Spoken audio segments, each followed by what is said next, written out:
Bismillahirrahmanirrahim.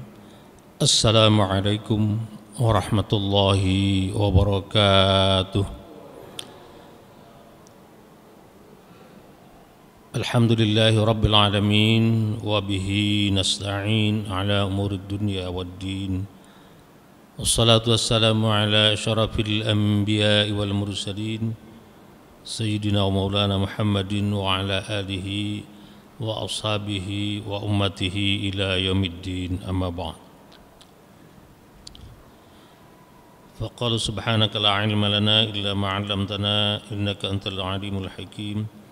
Wa qala rabbi ishrah li sadri wa yassir li amri wa hlul 'uqdatam min lisani yafqahu qawli.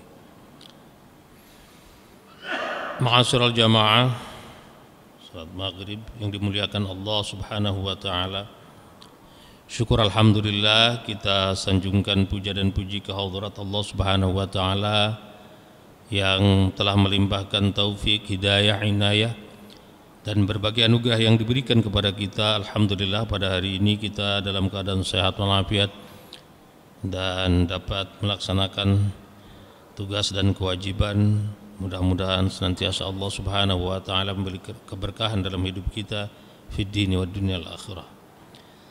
Salawat dan salam kita haturkan kepada junjungan kita Nabi Muhammad sallallahu alaihi wasallam serta keluarganya, sahabatnya dan semua pengikutnya,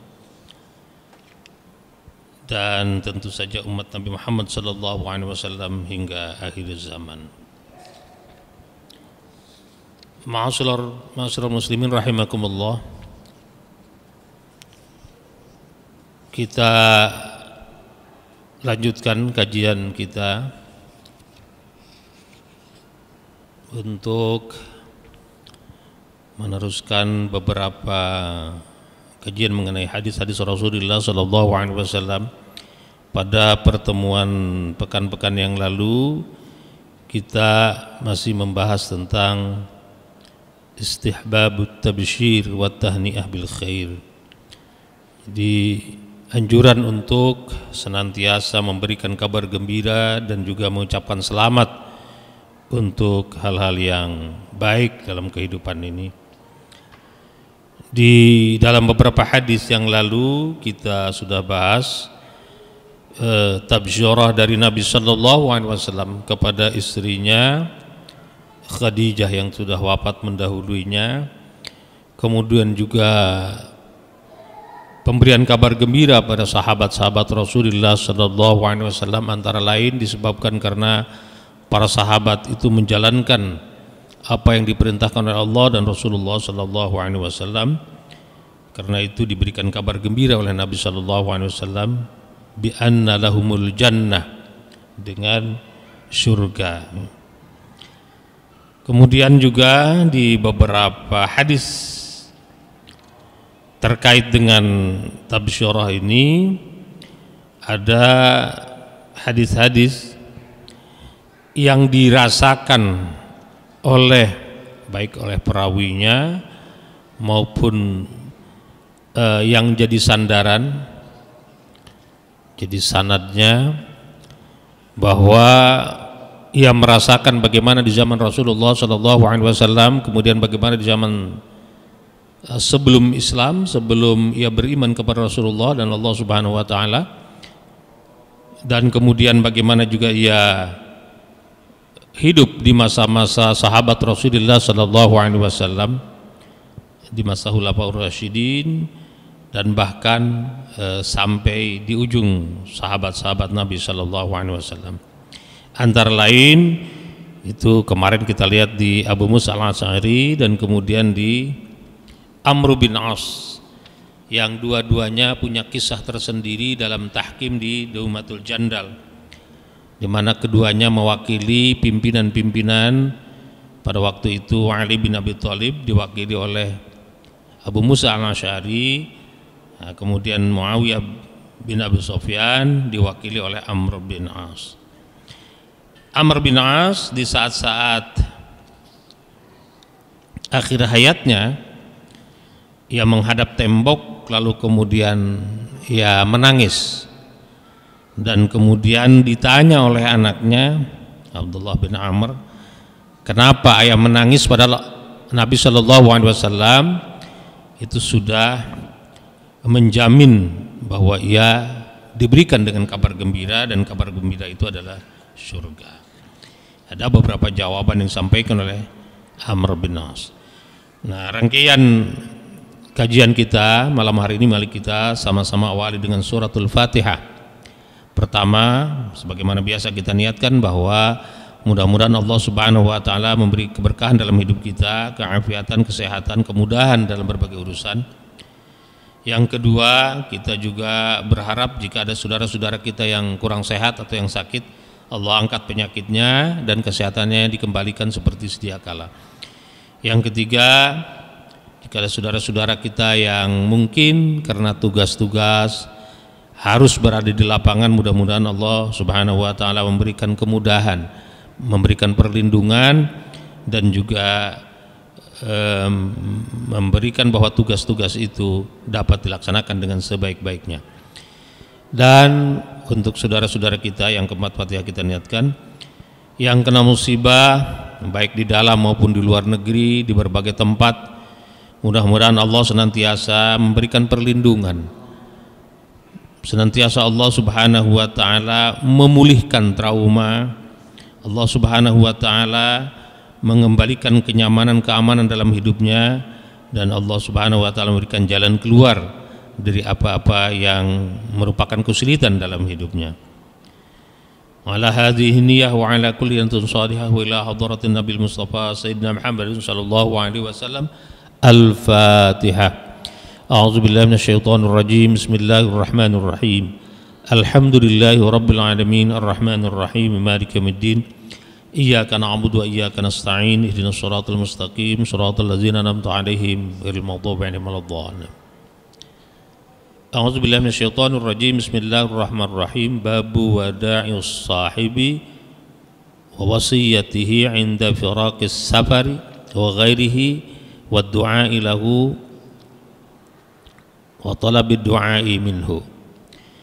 Bab tentang apa perpisahan dengan kerabat, dengan sahib, dan kemudian memberikan wasiat tatkala mau berpisah, apakah itu untuk safar, melakukan perjalanan, atau yang lain-lainnya, termasuk di dalam beberapa teks Al-Quran maupun hadis, bahkan ketika seseorang menghadapi hadara kumul maut, ketika menghadapi nazah, menghadapi sakaratul maut, maka itu juga ia bisa berwasiat, dan juga ia bisa meminta nasihat-nasihat, dan juga ia bisa kalau mau bepergian itu minta doa atau didoakan, atau sebaliknya minta untuk atau diminta doanya oleh siapapun. Jadi orang yang mau berpergian itu bisa kita minta doanya, kita bisa juga mendoakannya gitu. Atau yang disebut di dalam beberapa hadis itu syarikun, jadi bersama-sama, bekerja sama dalam doa gitu. Nanti ada hadis-hadis Rasulullah SAW terkait dengan ini. Nah, sebelum memasuki bab ke-96 terkait dengan bab ini, wasiat dan juga doa, diawali nanti dengan pembaca ayat Al-Quran. Kita kutip sebagian dari apa yang sudah disampaikan kemarin, di mana ada juga semacam wasiat yang diberikan atau yang dimintakan atau yang disampaikan oleh Amr bin As. Ada Abu Musa al-Asy'ari dan Amr bin As. Di hadis terakhir itu adalah dari Amr bin As. Amr bin As mengatakan bahwa saya sudah hidup di 3 zaman. Zaman jahiliyah, di mana orang yang paling dibencinya adalah Nabi Muhammad, sehingga ia ingin mendapatkan kesempatan kapan ingin menghabisi Nabi Muhammad. Tapi ketika datang hidayah dari Allah, maka orang yang paling dicintainya adalah Nabi Muhammad SAW. Nah, di era kemudian para sahabat dan di saat itu Khulafaur Rasyidin memerintah kurang lebih katakanlah 40 tahun, dari sejak Abu Bakar, Umar bin Khattab 10 tahun, kemudian Utsman bin Affan beberapa belas tahun, dan Ali bin Abi Thalib, total kurang lebih 39 atau 40 tahun. Sepanjang itu Amr bin As menyampaikan bahwa sudah banyak yang dia lakukan. Apakah itu sebuah kebaikan atau kurang baik? Maka dia kemudian berharap kepada Allah Subhanahu wa taala untuk memberikan ampunan, dan kemudian juga mudah-mudahan diampuni oleh Allah Subhanahu wa taala. Ya.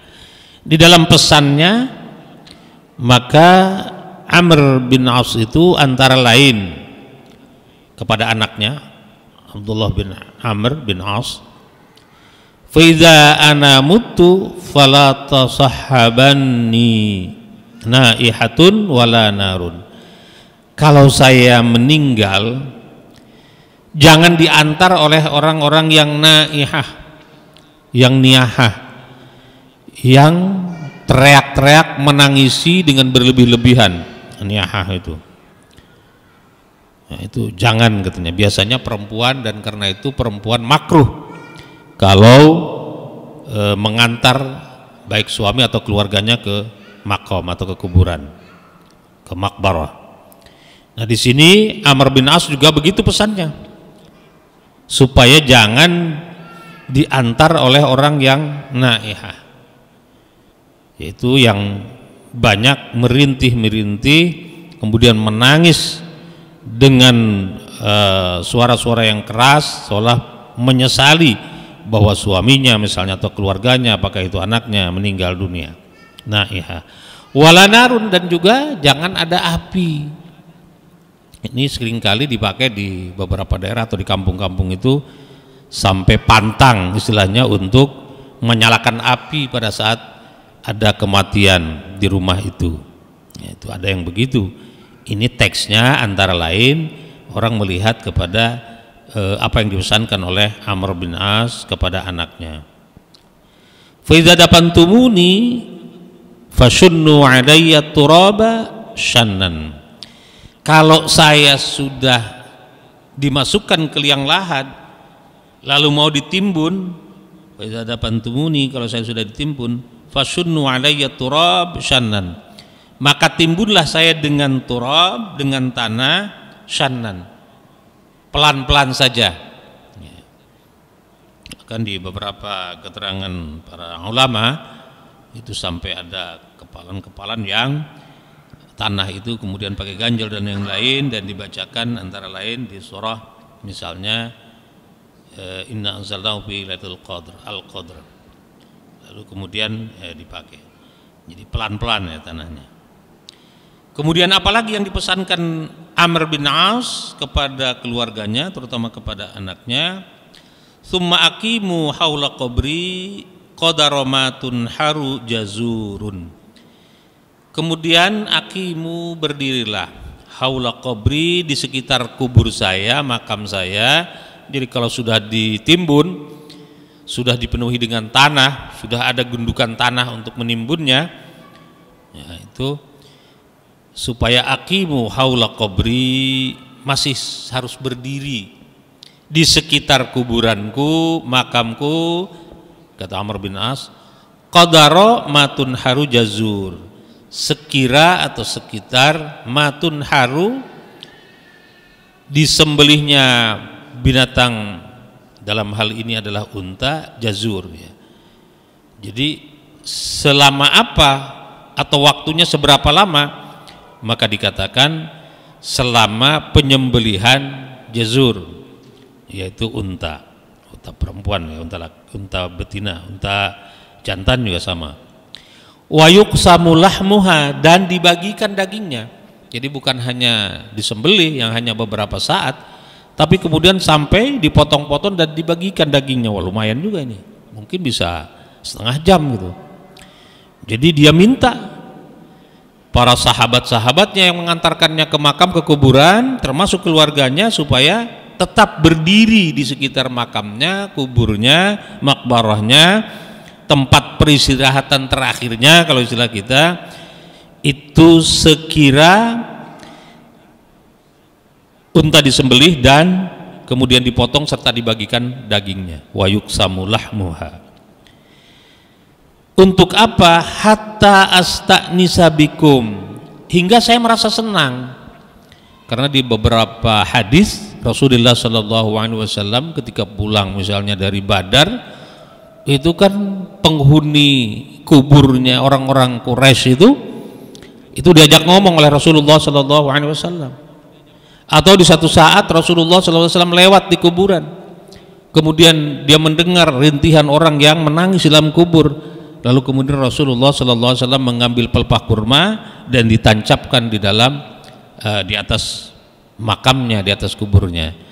Dan Rasulullah Sallallahu Alaihi Wasallam menyampaikan, selagi pelepah kurma itu belum mengering, maka insya Allah sepanjang itu ada syafaat dari Nabi Sallallahu Alaihi Wasallam, sehingga di dalam kubur itu terbebas untuk sementara dari siksa kubur. Karena ada syafaat dari Nabi Shallallahu Alaihi Wasallam.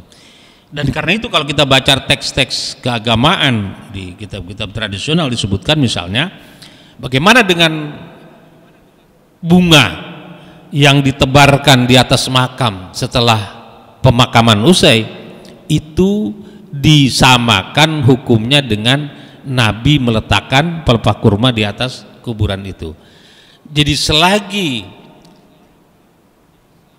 bunga itu masih basah sebelum mengering, maka itu adalah haknya mayit yang ada dalam kubur, dan mengambilnya itu dikategorikan sebagai pencurian terhadap hak mayit. Di kita ini kan kalau kita lihat di kuburan itu begitu selesai pemakaman orang pada pulang itu udah rata lagi, udah habis lagi tuh bunga-bunga itu, ya segala macam habis, karena balik lagi sirkulasinya atau ekologinya itu kepada tukang-tukang bunga itu dijual. Ya, padahal teks dalam keagamaan kalau kita mengambil itu sama dengan mengambil hak orang, yaitu hak mayit itu, selagi masih basah. Tapi kalau sudah kering, nah nggak apa-apa. Tapi selagi masih basah itu. Jadi Nabi Shallallahu Alaihi Wasallam mencontohkan begitu, selagi kering maka di situ syafaat Nabi Shallallahu Alaihi Wasallam kepada ahli kubur masih berlaku. Nah, Amr bin As ini minta hatta asta'nisa bikum, supaya saya senang, masih mendengar saudara-saudara saya, keluarga saya, kolega saya, sahabat-sahabat saya masih ada di sekitar. Wa anzura ma raji'u bihi rusula rabbi, rawahul Muslim. Dan sambil saya menunggu kedatangan rusula rabbi, jadi utusan Tuhanku. Siapa itu utusan Tuhan? Utusan Allah Subhanahu wa Ta'ala di alam kubur, yaitu tidak lain adalah Munkar wa Nakir. Karena itu biasanya di beberapa daerah itu ini dimanfaatkan dengan doa-doa, dengan tausiah, dengan zikir, dengan talqin begitu. Itu antara lain dalam rangka menemani dan kemudian memberikan semacam dalam tanda petik, kalau dalam ulangan itu ujian itu bocoran, tapi ini sih bukan begitu, barangkali untuk ketegaran seorang mayit ketika menghadapi Munkar wa Nakir atau malaikat Zabaniyah. Karena dengan doa-doa itu insya Allah ya, Allah memberikan kelegaan, ketenangan gitu ya. Ya meskipun setelah pulang ya kemudian Munkar Nakir ya mau tidak mau ya, akan menanya dan seterusnya, sebagaimana kita pahami dari teks-teks hadis Dan sebagaimana kita pahami dalam teks-teks yang terkait dengan misalnya doa-doa untuk mayat. Saya kira ini di bab yang dahulu, maka kita masuk ke bab ini, bab sekarang ini, bab ke-96, yaitu melepas kepergian sahabat, kemudian tentang wasiat, dan juga mendoakan dan minta doa kepada orang yang misalnya safar, akan melakukan bepergian atau perjalanan atau safar, ya. Baik memberikan doa maupun meminta doa gitu. Siapa kepada siapa? Orang yang mau berangkat kepada kita yang tidak berangkat, dan juga yang kita tidak berangkat kepada yang berangkat. Karena Nabi SAW di beberapa hadisnya menyampaikan kepada Umar bin Khattab begitu, ya Rasul, saya mau pamit ini, mau umroh. Kata Nabi SAW, jangan lupa doakan saya. Nabi minta didoakan, gitu ya. Artinya ini ajaran buat kita, perintah buat kita supaya kita memang meminta doa kepada orang yang safar, karena orang yang safar itu salah satunya doanya dikabulkan oleh Allah Subhanahu wa taala. Padahal safar itu kan di dalam hadis sahih itu qit'atun minal azab. Perjalanan itu qit'atun, sepotong minal azab dari penderitaan. Jadi kalau orang melakukan bepergian mau kemana jauh apalagi, itu disebutkan oleh Nabi SAW qit'atun minal azab. Jadi sepotong dari penderitaan, itu bepergian. Tapi orang safar itu banyak dispensasi, rukhsahnya, termasuk doanya tadi. Bahkan kalau orang safar atau sakit marid dengan uzur syar'i, maka yang biasanya misalnya sholat tahajud lalu tidak tahajud, maka ketika tidak tahajud dalam kondisi safar atau marid, maka di beberapa hadis yang lalu dikatakan sebagai orang yang dihitung sebagai orang yang tetap melakukan ibadah sunnah itu, tahajud itu. Jadi jangan dikira bahwa ketika dalam perjalanan, aduh saya nggak sempat ini, nggak sempat itu, maka di beberapa hadis Nabi SAW itu diberikan penjelasan bahwa dua kondisi itu, yakni sakit, uzur syar'i itu, dan dalam bepergian atau safar, Allah memberikan permakluman, dan juga Nabi SAW menjamin bahwa apa yang biasa dilakukan orang itu, maka meskipun tidak dilaksanakan karena dia sakit atau sedang dalam bepergian, dihukumi tetap melakukan kegiatan itu, pahalanya tetap dapat. Mari kita lihat di bab ini. Qala Allah Ta'ala, bismillahirrahmanirrahim, wassa biha Ibrahim banihi Yaqub ya baniya innallaha astafa lakumuddina fala tamutunna illa wa antum muslimun. Am kuntum syuhada'a idh hadara Yaqub al-maut idh qala li banihi ma ta'buduna min ba'di qalu na'budu ilahaka wa ilaha abaika Ibrahim wa Ismaila wa Ishaqa ilaha wahida wa nahnu lahu muslimun. Quran surah Al-Baqarah ayat 132 sampai 133. Nah, firman Allah menjelaskan bahwa sabiha Ibrahim. Jadi Nabi Ibrahim itu berwasiat ya, banihi, kepada anak keturunannya. Siapa? Antara lain ya tentu anak keturunannya ya Ishak, Ismail gitu kan. Ini wa Yaqub, dan juga kepada keluarga Yaqub. Apa wasiatnya? Ya baniya innallaha astafa lakumuddina. Sesungguhnya Allah memilih lakumuddina, untukmu agama. Jadi milahnya itu sama. Fala tamutunna illa wa antum muslimun, maka janganlah mati kecuali dalam keadaan muslim. Jadi kalau kita baca misalnya di beberapa tafsir termasuk Ibnu Katsir, bahwa semua nabi itu sama dalam soal tauhid, dalam soal agama. Apa itu agamanya? Millah Ibrahim. Semuanya itu agamanya Islam. Jadi para nabi sejak awal sampai Nabi Muhammad, kata Nabi Muhammad SAW dalam beberapa hadis, dan juga di dalam beberapa teks Al-Quran, bahwa semua itu muslim. Tanya Nuh muslim, Ibrahim muslim, Ishak, Ismail, Yakub, Yusuf, terus sampai kepada Nabi Muhammad itu adalah muslim. Yang berbeda adalah syariatnya, karena ada perbedaan-perbedaan. Disuruh sholat, suruh sujud, rata-rata sama, tapi sujudnya ada beda. Misalnya Yahudi begitu datang memasuki Baitul Maqdis suruh sujud, nggak mau, hanya sekedar membungkuk saja.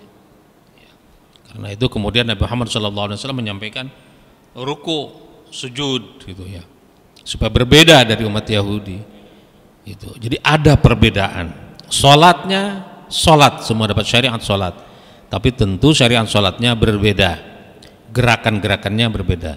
Yang sempurna yang kita ada sekarang adalah syariat dari Nabi Muhammad SAW dengan ketentuan yang Allah berikan kepada Nabi, karena itu tauqifi. Dan Nabi kemudian menyampaikan dengan shollu kama ra'aitumuni usolli gitu. Nah itu. Jadi supaya jangan mati kecuali dalam keadaan Islam. Itu wasiatnya Nabi Ibrahim kepada anak cucu keturunannya, termasuk kepada Nabi Yakub dan juga anak cucu keturunan Nabi Yakub. Am kuntum syuhada idh hadara Yaqub al-maut idh qala li banihi ma ta'buduna min ba'di. Jadi ketika Nabi Yakub itu sudah mendekati nazak, mendekati ajalnya tiba, dia berwasiat kepada anaknya, idh qala li banihi ma ta'buduna min ba'di, apa yang kau sembah sepeninggalku. Ditanya itu.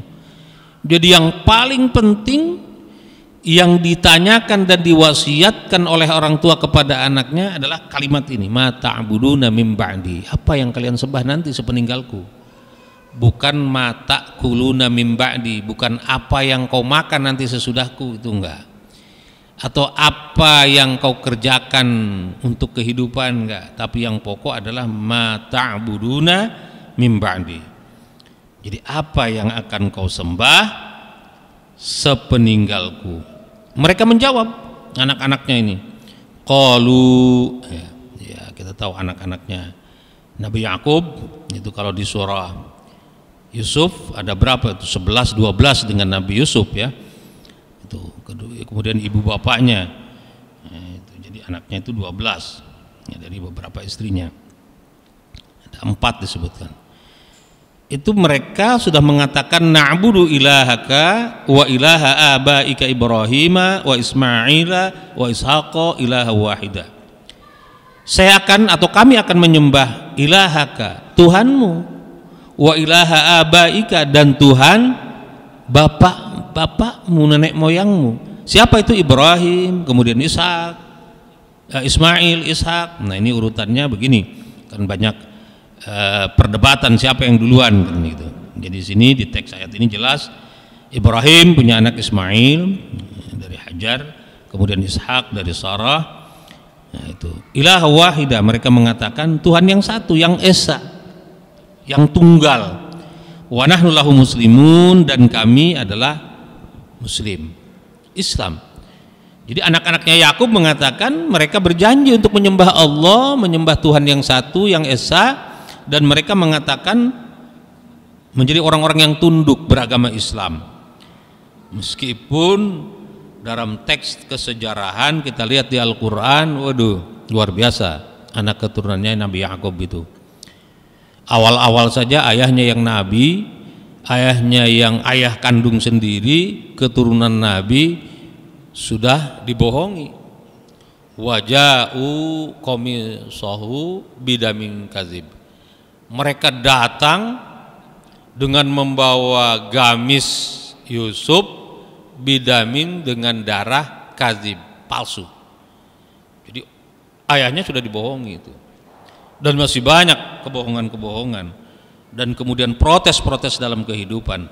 Itulah karakter dalam beberapa teks-teks keagamaan di dalam Al-Quran maupun dalam hadis, soal bagaimana keturunan Nabi Yakub, terutama anak-anaknya, gitu. Di mana membawa adiknya Yusuf seolah-olah diterkam serigala, maka dibawalah pakaian yang penuh berlumuran darah, tapi Allah menyampaikan bidamin kazib, darah yang palsu gitu. Karena bukan darahnya Yusuf, tapi mungkin darahnya binatang, apakah kelinci atau apa begitu ya.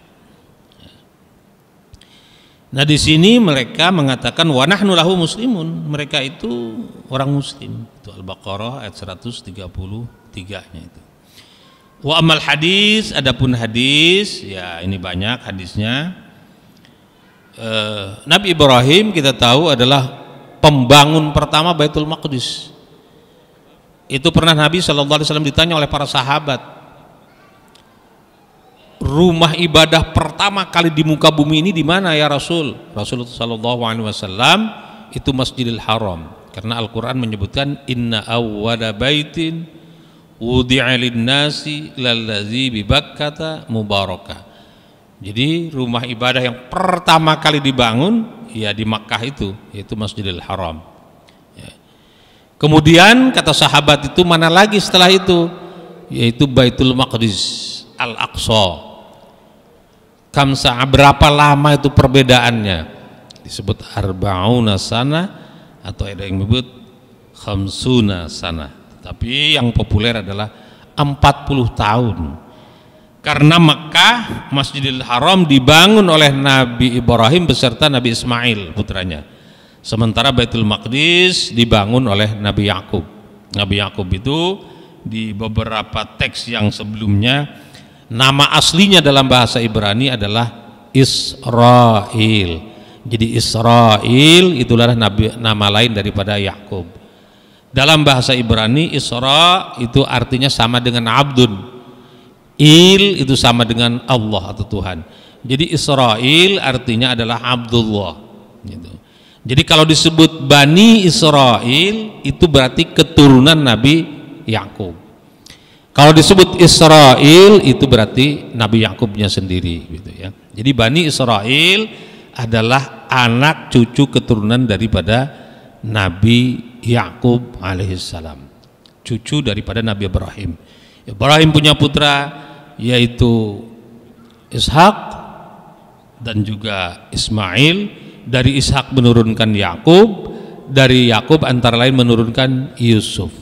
Nah, dari Yusuf beberapa generasi kemudian baru ada nabi-nabi yang lain sampai dengan Nabi Isa. Dari Nabi Ismail tidak ada nabi kecuali di Nabi akhir zaman, yaitu Nabi Muhammad SAW. Bahkan kalau di teksnya Ibnu Katsir itu, ketika Nabi Yusuf kemudian dinikahkan oleh yang namanya Al-Malikur Rayyan, jadi Fir'aun yang nama aslinya Ar-Rayyan. Ar-Rayyan itu Fir'aun yang baik, punya anak Mus'ab juga Fir'aun yang baik. Tapi begitu Walid yang sezaman dengan Nabi Musa, nah itu Fir'aun yang disebut Fir'aun yang zalim. Jadi Al-Walid, Ar-Rayyan gitu ya, itu Fir'aun yang baik. Nah, dia punya anak Mus'ab, Mus'ab punya anak Walid. Jadi kalau Ar-Rayyan itu sezaman dengan Nabi Yusuf. Karena itu kan semua keluarga Nabi Yusuf berangkat ke Mesir. Di Mesirlah keturunan Nabi Yakub itu beranak pinak. Dapat kebaikan di zaman Ar-Rayyan atau Fir'aun kesekian gitu. Kemudian di putranya juga sama. Tapi begitu di eranya disebut dengan Al-Walid, Fir'aunnya itu Fir'aun yang disebut zalim, di mana laki-laki dibunuh, perempuan juga dipermalukan, kemudian juga dalam tanda petik disiksa dengan pekerjaan-pekerjaan yang kasar dan seterusnya, sehingga dibebaskan oleh Nabi Musa. Nah, Nabi Musa itu punya murid namanya Yusa. Yusa itu ayahnya Nun, Nun itu ayahnya Ibrahim. Ibrahim itu ayahnya Yusuf. Yusuf ketika menikah dengan ada istrinya Atfir yang disebut Al-Aziz dalam Al-Quran, itu disebut namanya Ra'il atau Zulaikha, Nabi kita menyebutnya. Nah itu punya anak dua katanya, Misha dan Ibrahim. Ibrahim menurunkan Nun, Nun menurunkan Yusa. Yusa ini yang luar biasa, karena ketika membawa kaum Israel ya Bani Israel menuju Baitul Maqdis. Kalau Nabi Musa kan sudah wafat duluan, jadi yang membawa yang sampai kepada Baitul Maqdis, yang disuruh sujud dan sebagainya nggak mau, itu Nabi Yusha. Dan hebatnya Nabi Yusha itu dalam hadis Rasulullah SAW pernah kita bahas, bahwa beliau itu bisa menghentikan matahari yang terbit, suruh berhenti. Kamu makhluk Allah, saya makhluk Allah. Matahari tunda dulu. Karena kalau enggak ditunda, besok ini sudah hari Sabat. Hari Sabat kami sudah pantang melakukan apa-apa. Jadi berhenti itu. Luar biasa. Jadi dalam sejarah pertama kali, barangkali kalau kita baca di hadis Rasulullah SAW dalam pertemuan yang pernah kita sampaikan, ada matahari bisa ditahan oleh Yusha bin Nun. Yusha bin Nun itu adalah murid daripada Nabi Musa alaihissalam yang menemani Nabi Musa ketika Nabi Musa berguru kepada Nabi Khidir. Nah, ini ayat Al-Qur'annya. Kemudian barangkali masih cukup satu hadis insyaallah. Faminha haditsun, ini hadis yang pertama di bab ini, hadis ke-712 yang pernah kita bahas. Faminha haditsu Zaid bin Arqam radhiyallahu anhu allazi sabaqa fi babi ikrami ahli baiti Rasulillah sallallahu alaihi wasallam qala qama Rasulullah sallallahu alaihi wasallam fina khatiban fa hamidallahu wa asna alaihi wa wa'adha wa dzakkara thumma qala amma ba'du ala ayyuhan nas innama ana basharun yusiku ayyati rasulullah Rabbi fa'ajiba wa ana tarika fikum thaqalain awaluhuma kitabullah fihil huda wan nur fakhudhu bi kitabillah wastamsiku bih wa hathu ala kitabillah wa raghaba fihi thumma qala wa ahlu baiti udzakirukumullahu fi ahli baiti rawahu Muslim wa qad sabaqa bitulihi. Jadi hadisnya panjang, di bab ini di pendek yang dimuat, tapi dikisahkan dari Zaid bin Arqam, itu generasi sahabat Rasulullah SAW di awal-awal ketika Rasulullah SAW berdakwah secara sembunyi-sembunyi. Apa kata Zaid bin Arqam ini? Dia menceritakan bahwa Nabi SAW qama Rasulullah SAW fina khatiban, dia berdiri kemudian berkhutbah, fahamidallahu, memuji Allah, wa asna alaihi, ya memuji, ya bersyukur kepada Allah, memujinya, wa wa'adha, kemudian bermau'izah hasanah, wa dzakara, memberi peringatan, summa qala, kemudian amma ba'du. Jadi di awal iftitahnya Rasulullah SAW biasa seperti kita iftitah, alhamdulillah dan seterusnya sampai kepada tentu baca Al-Quran gitu. Wa wa'adha, terkait dengan apa yang akan disampaikan, wa dzakkara, dan juga memberi pelajaran-pelajaran atau peringatan-peringatan. Summa qala, kemudian dia mengatakan amma ba'du, ya bersabda amma ba'du, ala ayuhan nas innama ana basyurun yusiku ayyati rasulu rabbi fa'ajiba. Jadi Rasul sallallahu alaihi wasallam menyampaikan, saya ini kan seorang manusia biasa yang menunggu kedatangan utusan Tuhanku untuk kita terima apa yang disampaikannya. Wa ana tariku fikum thaqalain, saya tinggalkan dua hal katanya. Awwaluhuma, yang pertama adalah kitabullah, kitab Allah, yakni Al-Qur'an. Kemudian yang kedua, di dalam Al-Qur'an itu fihi huda wan nur, ya. Ada petunjuk, ada juga cahaya. Jadi Al-Qur'an itu hudan lil muttaqin. Dia adalah petunjuk bagi orang yang takwa, dan kemudian juga an-nur, cahaya. Ini kalau kita masuk ruangan gelap, lalu apa yang pertama kita cari? Tentu kalau kita masuk ruangan di rumah kita, cari saklar, daripada listrik supaya ruangan itu menjadi terang. Nah, kalau dalam hati kita ingin menjadi terang, ya tentu kita harus memedomani Al-Quran. Gitu. Karena Al-Quran itu di samping huda, dia petunjuk juga an-nur, dia itu juga adalah cahaya. Ya. Bahkan cahayanya disebut nurun ala nur, cahaya di atas cahaya. Ya. Fakhudhu bi kitabillahi, ambillah dengan kitab Allah, ya, Al-Quran itu. Wastamsiku bih, jadi genggam erat-erat. Fahatha ala kitabillahi wa raghaba fihi thumma qala wa ahlu baiti. Jadi di samping Al-Quran, Nabi berwasiat, karena tadi babnya itu adalah wasiat, minta doa atau minta didoakan atau memberikan doa. Apa itu? Nah, Nabi menyampaikan dengan wasiatnya adalah supaya ahli baiti, ahli bait dari Rasulullah sallallahu alaihi wasallam. Udzakirukumullahu fi ahli bait. Jadi Allah memberi peringatan tentang ahli baitnya Rasulullah sallallahu alaihi wasallam. Akhir-akhir ini kan ada beberapa pendapat, ya. Ada beberapa perdebatan, tapi kita ini kan ya percaya dengan memang Rasulullah sallallahu alaihi wasallam memiliki keturunan. Dari mana keturunannya? Dari apa yang terdata. Apakah itu seperti awal-awal Islam masuk ke kita, ada yang berasal dari Maroko atau Maghribi, ada yang dari Samarkand atau Asia Tengah, ada yang dari Farisi atau dari kawasan Persia, dan belakangan abad-abad ke-18, 19 itu dari kawasan Yaman.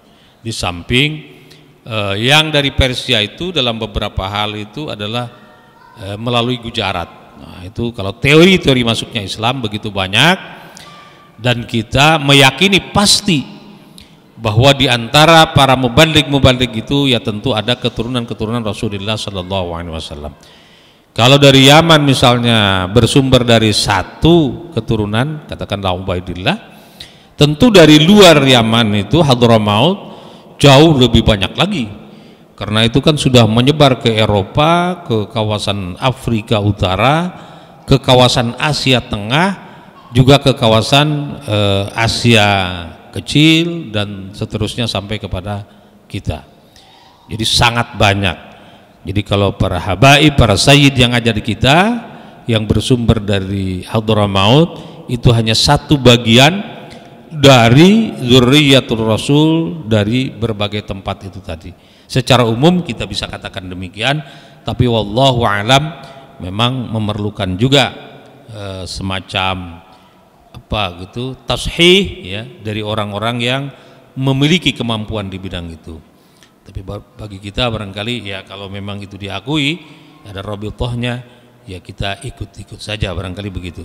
Tetapi tentu Al-Quran juga memberikan gambaran bahwa inna akramakum indallahi atqakum. Jadi keturunan dan sebagainya ada posisi-posisi yang bagus, tetapi sesungguhnya yang paling bagus di sisi Allah adalah orang yang memiliki ketakwaan. Nah, itu yang disebut mulia di sisi Allah Subhanahu wa taala. Enggak ada Arabi, enggak ada Ajam, enggak ada pembantu, enggak ada bos dan sebagainya.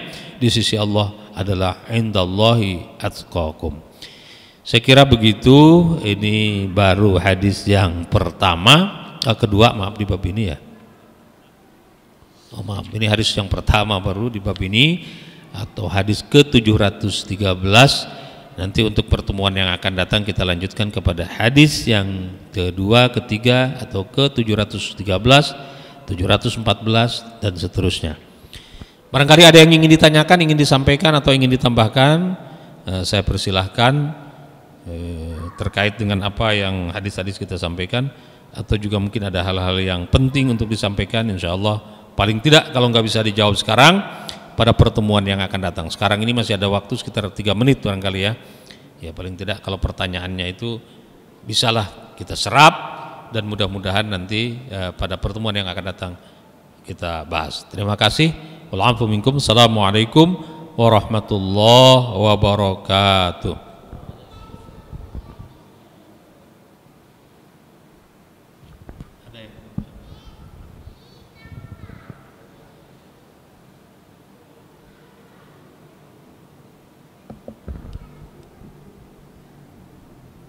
19 itu ya. 3 menit lagi. Ya. Nggak ada yang ingin disampaikan atau ditambahkan atau dipertanyakan, ditanyakan maupun dipertanyakan, silakan. Ada? Kalau nggak ada ya kita beri catatan-catatan saja bahwa bab terkait dengan wasiat, apakah itu wasiat diberikan oleh orang yang akan wafat itu, atau wasiat yang diberikan kepada orang yang mau berangkat, atau bahkan dia memberikan wasiat kepada orang yang ditinggalkan berangkat kemana misalnya, sesuatu yang dianjurkan dalam agama. Hanya kalau wasiat terkait dengan misalnya, kalau tadi yang paling bagus wasiat itu kan terkait dengan apa yang akan disembah itu, jadi terkait dengan tauhid. Tapi ada wasiat terkait dengan harta. Nah, dalam soal harta, wasiat itu tidak boleh melebihi 1/3, kecuali Abu Bakar yang dijamin oleh Nabi SAW sudah selesai urusan dunianya, keluarganya. Yang lain nggak boleh lebih dari 1/3. Jadi punya harta 3 miliar misalnya, saya wasiatkan sedekahkan semua, itu Nabi melarang. Hanya 1/3 atau 1 miliarnya saja, 2 miliarnya untuk ahli warisnya gitu. Itu ya. Nah, yang 1/3-nya itu jadi wasiat itu memang menjadi tabungan di akhirat. Karena kan dari beberapa hadis Nabi Shallallahu Alaihi Wasallam bahwa apa yang kita dahulukan di dunia ini dalam bentuk sedekah, kebaikan, itulah yang nanti kita bisa petik di akhirat. Sementara yang ditinggalkan, diwasiatkan untuk misalnya anak-anak saja gitu, atau keturunan atau siapa, bukan orang lain, itu ada kebaikannya, tetapi boleh jadi katanya itu harta bisa bertambah atau bisa hilang, nggak tahu takdirnya seperti apa. Jadi seperti itu kurang lebih. Jadi terima kasih, mohon maaf kita akhiri sampai di sini. Wa'alaikum. Assalamualaikum warahmatullahi wabarakatuh.